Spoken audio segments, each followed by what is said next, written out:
오늘 말씀은 출애굽기 9장 13절에서 16절입니다. 제가 한번 읽어보겠습니다. 개역 개정 성경입니다.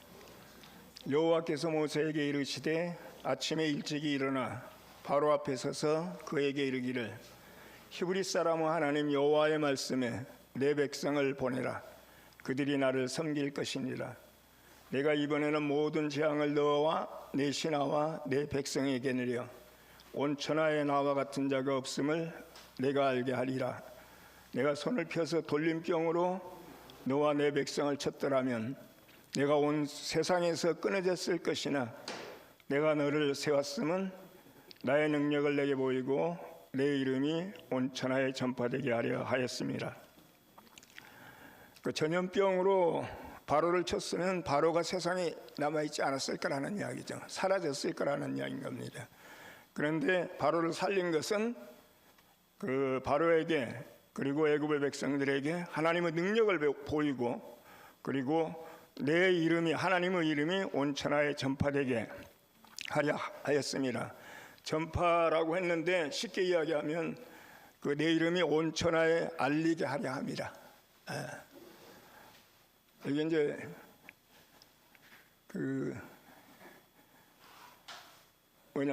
제목이 재앙을 내린 목적인데 여기 본문에 사실은 다 나와 있죠. 본문에 그 고대 사회에서는 민족마다 그 민족이 섬기는 신이 있었습니다. 그러니까 민족신 아니면 부족신 이렇게 이야기하죠. 그래서 뭐 어떤 사람들은 여호와는 이스라엘 민족의 하나님이다. 이스라엘 부족의 하나님이다. 왜 이스라엘 부족의 하나님을 우리가 섬기냐 이렇게 말하는 사람도 있어요. 이스라엘뿐만 아니라 어떤 민족이라도 자기들이 섬기는 신이 있었다는 이야기죠. 그리고 이 신들은 자기 영토를 가지고 있었고 그 영토 안에서만 통치를 했어요. 그러니까 그 영토를 벗어나면은 영향력을 발휘할 수가 없었던 겁니다. 그리고 이제 사람이 만약에 다른 영역 안으로 들어간다면 그 영토 안에 있는 신을 갖다가 섬겨야 되겠죠. 그러니까 그리고 그 민족 신들이나 부족 신들은 다 이름이 있었어요. 이름이 있었고 그 민족의 백성들은 그 신을 섬겼다는 이야기죠. 바벨론 사람들이 섬기는 신은 마르둑이었습니다. 그때 당시 마르둑. 이스라엘이 바벨론에 잡혀갔을 때 그 바벨론 강가에서 그 바벨론 사람들이 조롱을 하죠. 그 찬양을 해봐라, 너희 하나님을 찬양하라 하고 조롱했을 때 이스라엘 사람들이 그렇게 이야기합니다. 우리가 이방 땅에서 어찌 여호와의 노래를 부를까? 이 말은 다시 말해서 여호와의 땅이 아니라 하는 이야기죠. 바벨론은. 그러니까 우리가 여호와의 땅이 아닌 데서는 찬양을 할 수가 없다는 이야기인 겁니다. 말씀드린 것처럼 그 민족신은 다 땅을 가지고 있었고 그 땅에서만 그 백성들이 섬겼어요. 이런 고대 사회는 이런 사회였다는 이야기죠. 그리고 고대인들은 수렵 채취 생활을 하다가 이제 한 곳에 정착해서 농사를 짓기 시작했죠. 농경 사회로 들어간 겁니다. 수많은 민족들이 비옥한 땅을 찾아서 그 애굽의 나일 강변으로 몰려들게 됐다는 이야기죠. 그런데 사람들이 이집트로 몰려올 때, 각 민족들이 이집트로 몰려올 때 자기들이 섬기던 신도 가지고 왔어요. 그 애굽이라는 나라는 아주 굉장히 많은 신들, 어떤 학자는 그렇게 이야기합니다. 신의 숫자만 해도 70이래요. 수많은 신들을 갖다가 섬기고 있었다는 이야기죠. 수많은 신들을. 이 신들은 대부분 동물신이거나 아니면 자연신이었어요. 자연신. 그래서 물신이나 자연신은 사실은 피조물이죠. 피조물을 신격화하거나 의인화시켜가지고 섬기고 있었다는 이야기죠. 그리고 그 피조물을 창조하신 창조주는 아니라 하는 이야기죠. 그 하나님이. 그 이집트의 대표적인 신이 뭐냐면 태양신이죠. 태양신인데 바로는 이 태양신의 아들, 태양신의 화신이었어요. 그 신적인 사람이 된 거죠. 바로는 모세가 내 백성을 보내라 했을 때 바로가 한 말이 여호와가 누구이기에, 여호와가 누구냐 도대체, 내가 왜 그 말을 듣고 이스라엘 백성들을 보내야 되느냐 하고 반문했던 겁니다. 나는 여호와를 알지 못하니 이스라엘을 보내지 않겠다. 우리 하나님, 그러니까 바로의 하나님은 태양신이기 때문에 그 이방 민족의 신, 이스라엘 민족의 신을 갖다가 나는 모른다는 이야기죠. 그 신을 내가 들어봤어도 그 신하고 나하고는 전혀 상관없다는 이야기죠. 여호와와는 전혀 상관없다는 이야기입니다. 그래서 내 백성을 보내라 하는 여호와의 말씀을 거절했기 때문에 내가 모든 재앙을 내려서 온 천하에 나와 같은 하나님이 없음을 내게 알게 하겠다, 이렇게 이야기한 겁니다. 그래서 이제 애굽 땅에 10가지 재앙을 내리게 되는 거죠. 그러면 이제 10가지 재앙의 목적은 어디 있나? 바로를 혼내거나 바로를 벌 주려고 내린 것이 아니죠. 주목적이 여호와를 알리려고. 모든 사람들이 자기 부족의 하나님만 알고 있을 때, 그 부족에 한정되어 있지 않는 우주적인 하나님을 소개하기 위해서 재앙이 내렸다는 이야기인 겁니다. 그러니까 바로를 KO 시키기 위해서는 10가지 재앙이 다 필요한 것이 아니죠. 아까 이야기한 것처럼 전염병을 돌게 해서 바로를 갖다 사라지게 하면 되는 거예요. 한 가지면 딱 됐다는 이야기죠. 그런데 10가지 재앙이 필요했던 이유는 그 벌을 주려고 하는 것이 목적이 아니었다는 이야기죠. 혼내려고 하는 것이 목적이 아니었고, 그 하나님을 알게 하기 위해서 그렇게 했다는 이야기인 겁니다.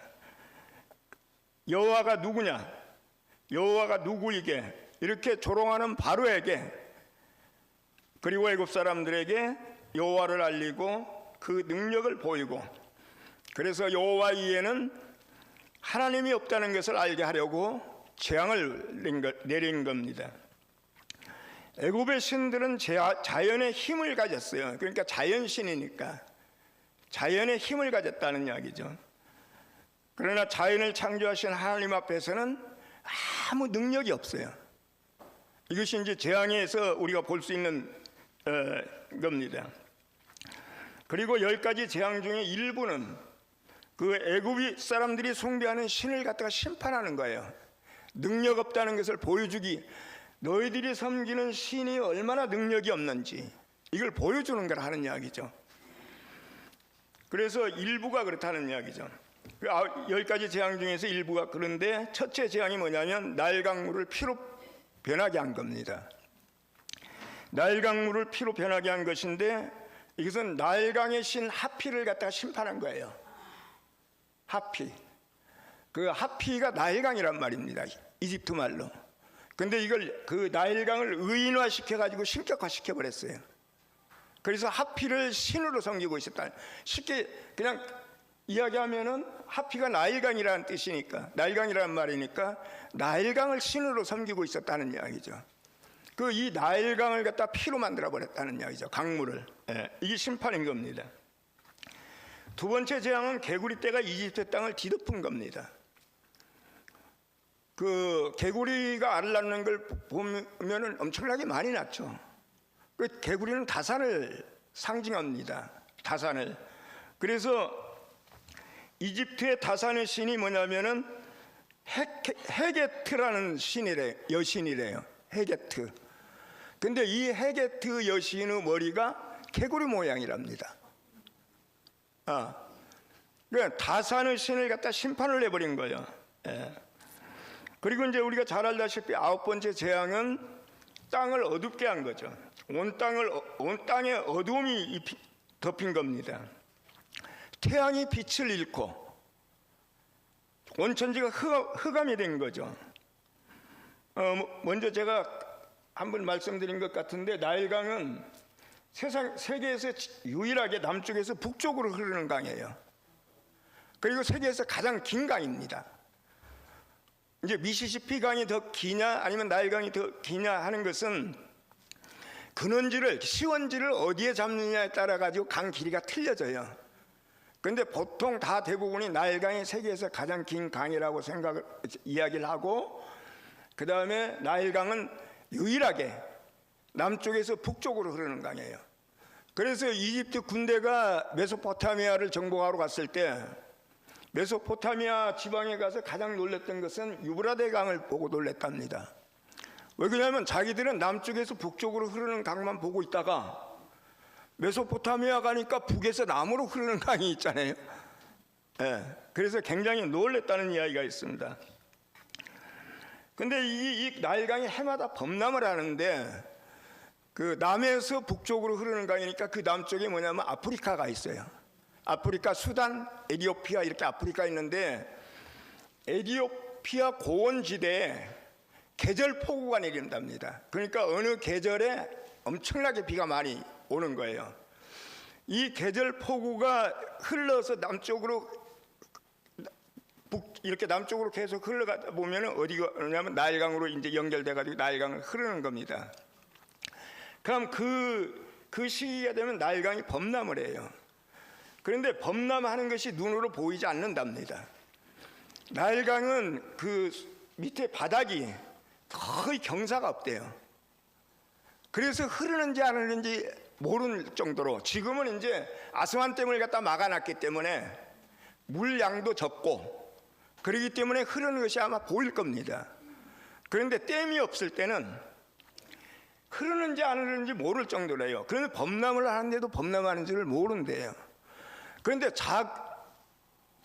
저녁에 자고 아침에 일어나서 보면은 물이 불어나 있는 거예요. 눈에 보이지 않는데. 이게 나일강이에요. 그러니까 해마다 어떤 시간이 되면 어떤 시기가 되면은 나일강이 범람을 하게 되는 겁니다. 물이 점점 불어나요. 이게 한 40일 동안 범람을 한답니다. 그렇게 하면서 아프리카 고원지대에 있는 흙, 아주 비옥한 흙을 갖다가 같이 쓸고 내려와서 이게 침전이 되는 거죠. 만약에 그 강이 굉장히 유속이 빠르다면 흙도 다 떠내려갈 거예요. 근데 너무 천천히 흐르기 때문에 흙은 계속 가라앉는다는 이야기죠. 그 나중에 물 빠지고 나면 삼각주가 딱 생기잖아요. 그러니까 범람했을 때는 보이지 않았던 땅이 딱 생기는 겁니다. 땅이. 그런데 나일강이 이제 범람할 때 보면은 이제 그 물 색깔이 뭐 흙 색깔이나 검정 색깔이겠죠. 그리고 그걸 저녁에 본다면, 밤에 본다면 그 아주 검정 물이 그냥 출렁출렁하고 있는 그런 정도예요. 출렁출렁. 근데 아침에 새벽이 되면은 그 검은색 물에서 태양이 싹 솟아오르는 겁니다. 빛이 올라오는 거죠. 빛이 올라오는 거죠. 그리고 물이 빠지고 새 땅이 생기고, 그 땅은 사람이 처음 가보지도 않는, 그러니까 처음 보는 땅이죠. 삼각주 같은 것. 그런데 물이 빠지고 땅이 드러나면서 식물이 자라고, 그 땅에서 조금 있으면 동물이 뛰놀게 되고 사람들이 들어가서 농사 짓고, 이 광경이 어디서 많이 본 광경 같지 않아요?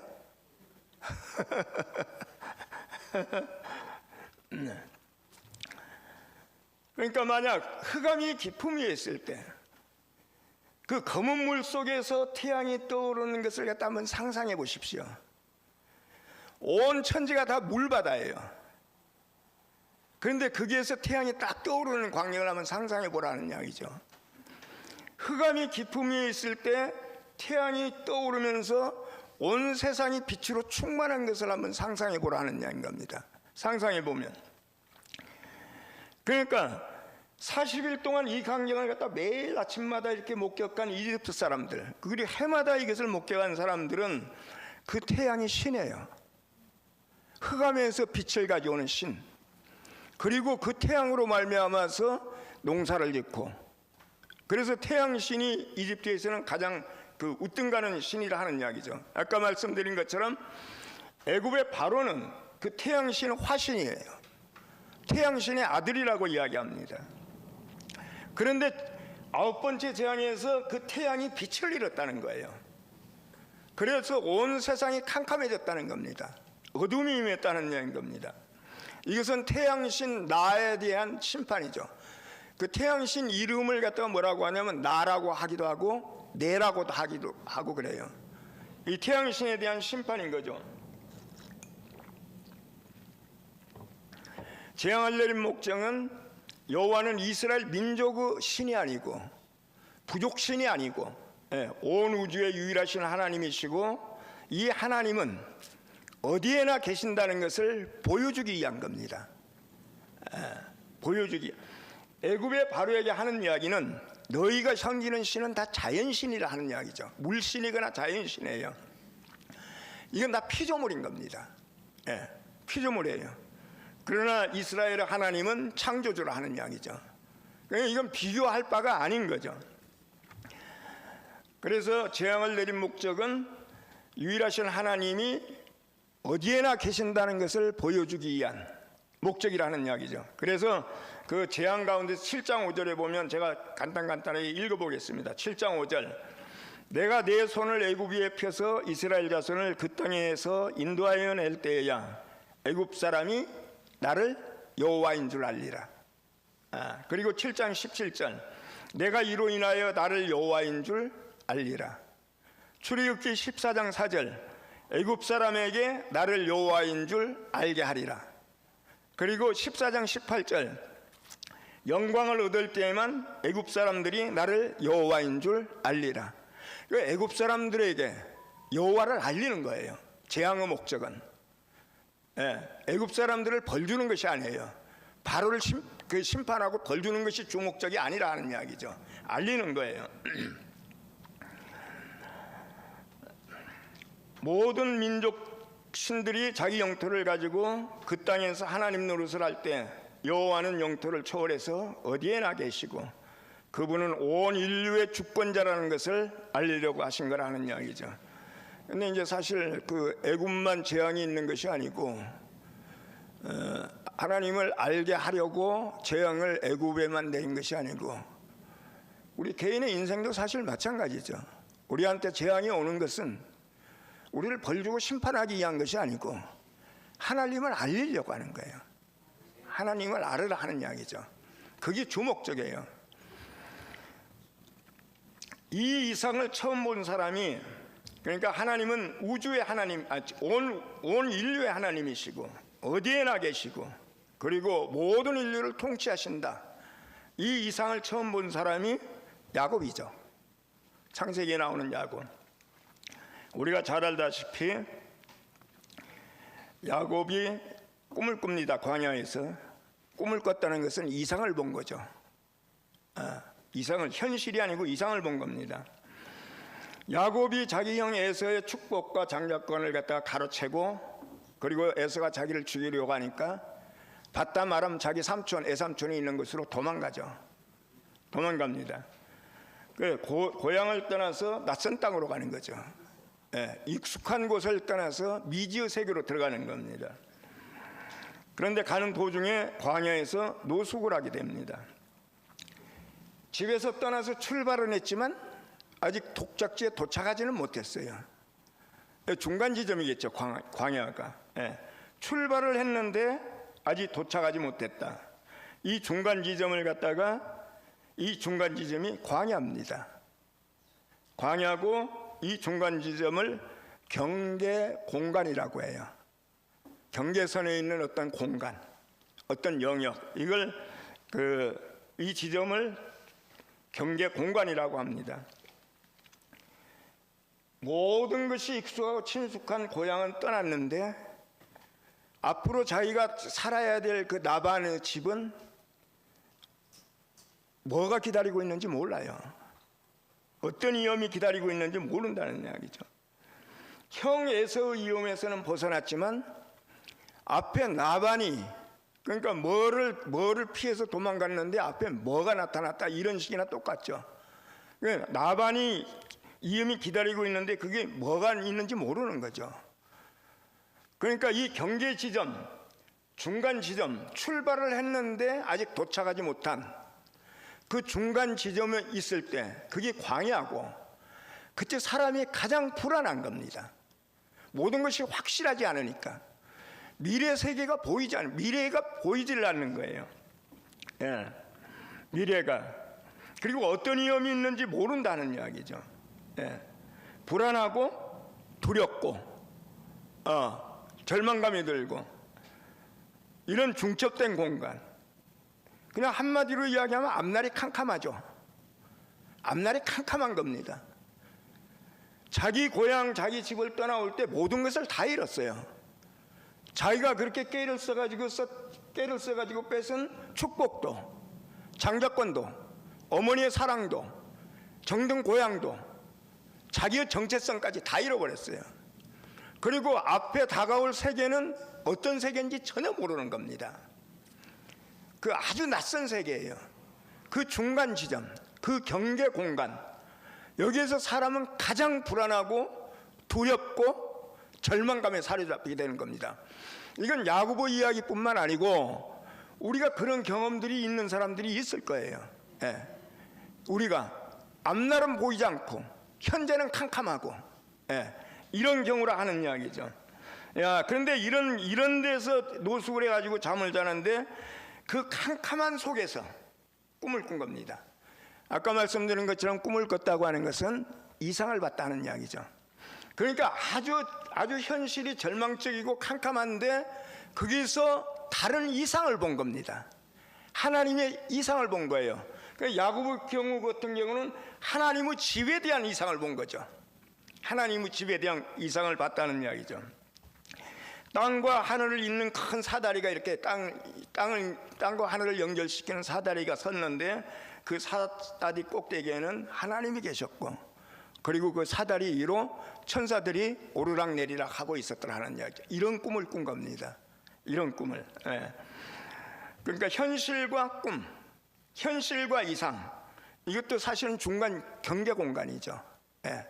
현실도 아니고 꿈이 실현된 것도 아니고 이런 상태라는 이야기죠. 그런데 이 경계 공간에서 야고보는 전혀 뜻밖으로 하나님을 만난 겁니다.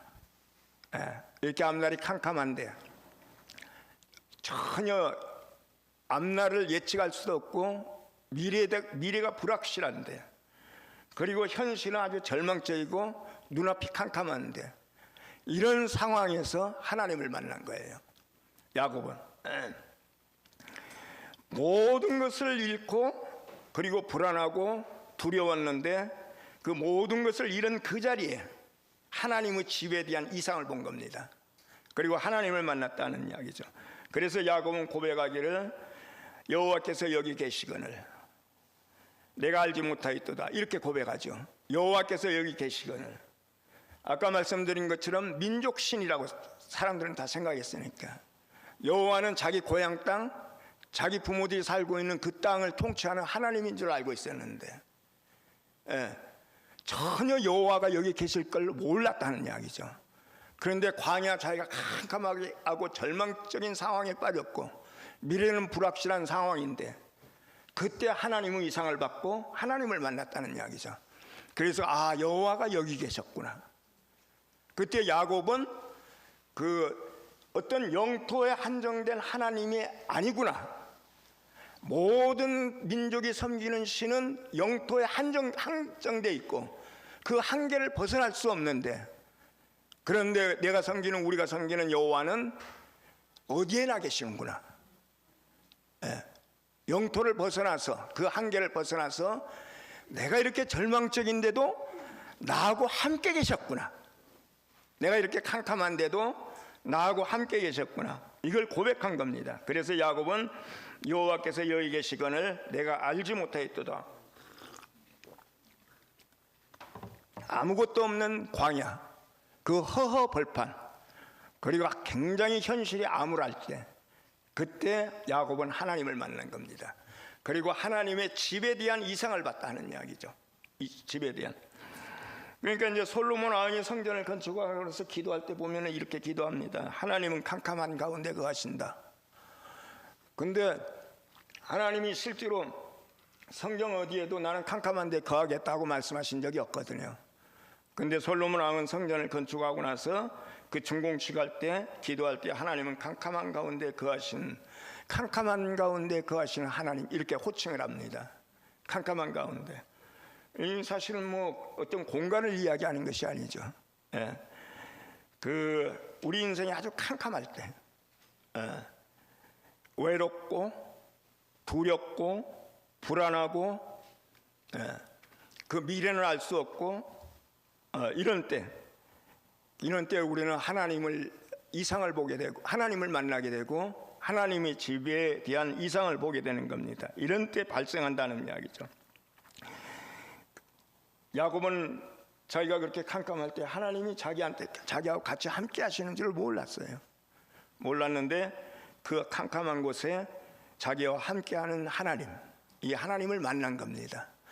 이게 이제 야곱의 이야기뿐만 아니고 우리 인생에서도 잘 생각해 보면 하나님을 만난 사람들의 경험이 야곱의 경험하고 거의 다 흡사합니다. 그리고 하나님의 집에 대한 이상, 그러니까 지금은 이제 교회의 이상이죠.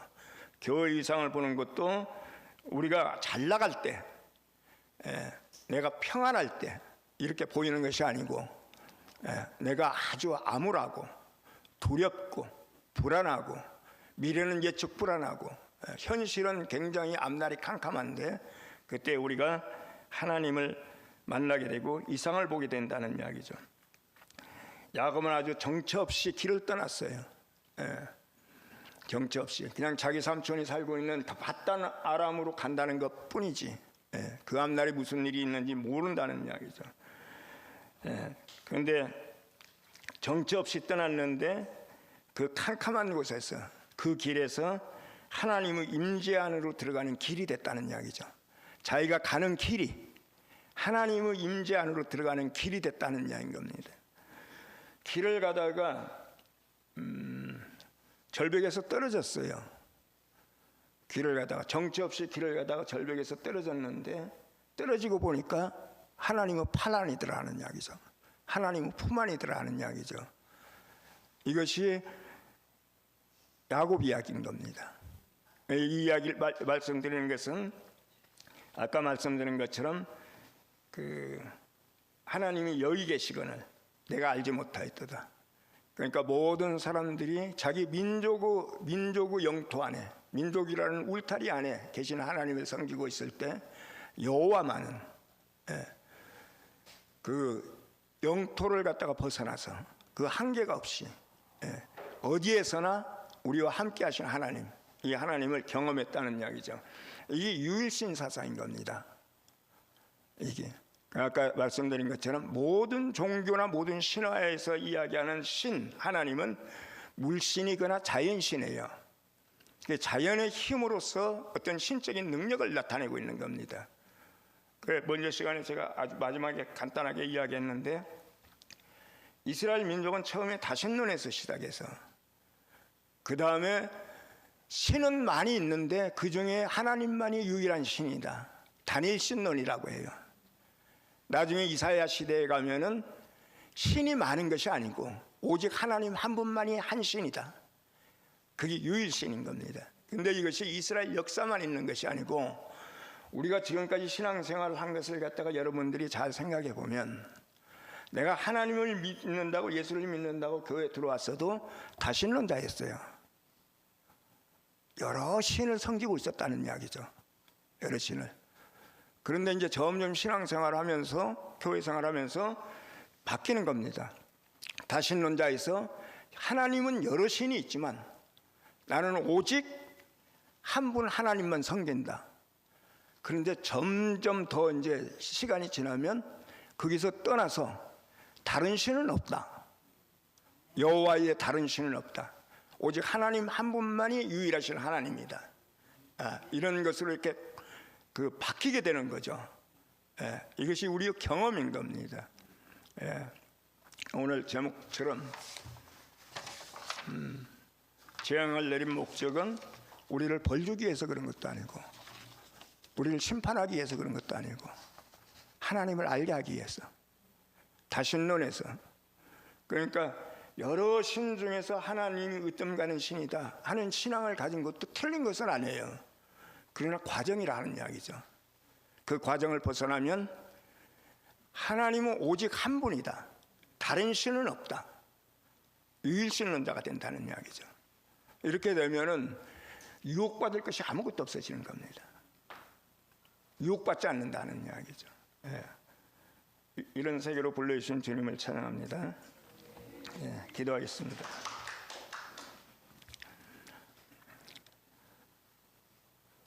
자비로우신 아버지 하나님, 우리를 당신 아래로 불러주셔서 당신을 알게 하시려고 우리에게 과정과 여러 가지 재앙을 주신 것을 이 시간을 통해서 감사를 드립니다. 우리 개인뿐만 아니고 공동체가 이 하나님, 오직 유일하신 하나님 한 분, 어디에서나 온 인류에게, 모든 사람에게 주권을 가지고 통치하시는 하나님, 이 하나님을 알게 하시려고 우리를 이끌어가고 인도하시는 것을 알게 됩니다. 우리가 과정이 힘들 때 그 과정을 보지 말고, 그 힘듦을 보지 말고, 우리가 하나님이 좋은 길로 이렇게 인도하신다는 것을 갖다 굳게 믿고 우리가 건강하게 그리고 힘차게 이 길을 갈 수 있도록 인도하시고 은혜 베풀어 주옵소서. 거룩하신 예수의 이름으로 기도드리옵나이다.